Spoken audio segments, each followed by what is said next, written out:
E aí essa condição de análise do paciente através de instrumentos que foram já desenvolvidos pela nossa equipe, por exemplo,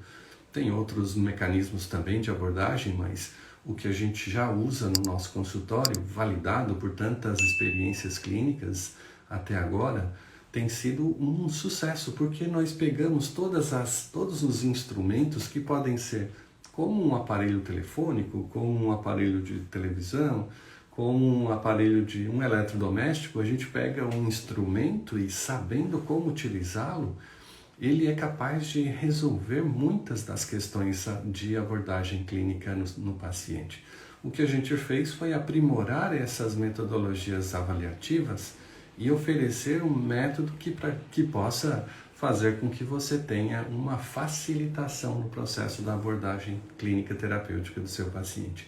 tendo a possibilidade de adquirir as informações necessárias para que o paciente possa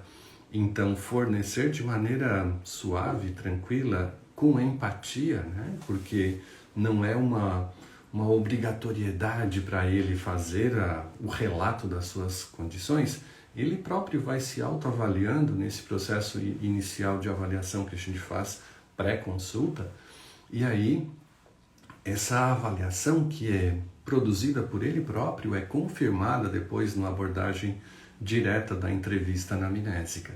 Mas mais do que isso também, o nosso diagnóstico, que é o nosso segundo ponto, o diagnóstico pressupõe uma avaliação integrativa dessas condições. Então, se ele tem dor de cabeça, se ele tem uma dor específica articular, um desconforto intestinal, se ele dorme mal, se ele tem essas condições, tudo isso está diretamente integrado e elas interconectam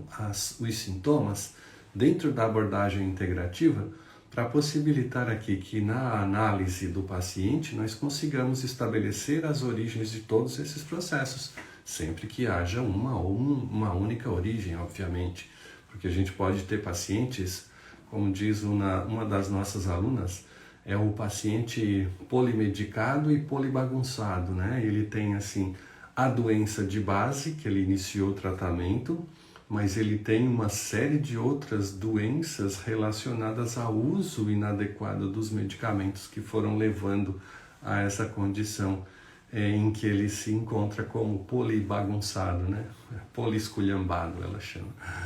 É muito interessante, porque quando a gente faz uma avaliação, uma abordagem clínica dessa no paciente, e a gente percebe a origem, a gente começa intervindo nessas origens, tratando os sintomas, obviamente, porque foi o que levou ele à busca da sua ajuda. Mas o tratamento de fundo, o tratamento de base, precisa ser a origem do quadro